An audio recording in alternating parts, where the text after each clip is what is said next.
এবারে metal presents কৃষি সংবাদ, সুজলা সুফলা।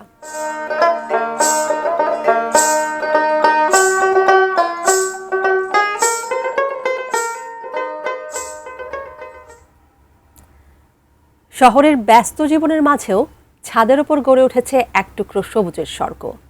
ঝিনাইদহ শহরের বাসিন্দা হাবিবুর রহমান ও জেসমিন ফারজানা সোনিয়া দম্পতির ছাদ বাগান এখন অনেকের অনুপ্রেরণা।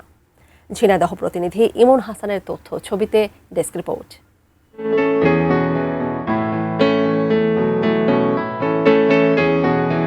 2020 সালে শখের বসে শুরু হলেও এখন তাদের 5000 বর্গফুটের ছাদে রয়েছে 150-রও বেশি ফল, ফুল ও সবজির গাছ।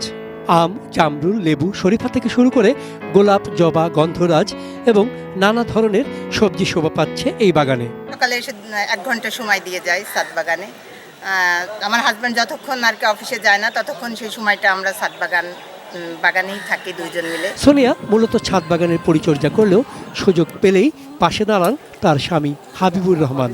পরিবারের পুষ্টি চাহিদা মেটানোর পাশাপাশি এই বাগান তাদের দেয় মানসিক প্রশান্তিও। ছাদ বাগান করার ক্ষেত্রে আমার কাছে যেটা মনে হচ্ছে উদ্যোগটাই যথেষ্ট। এখানে অর্থ যে খুব বেশি লাগে আমার তেমন একটা মনে হয়নি।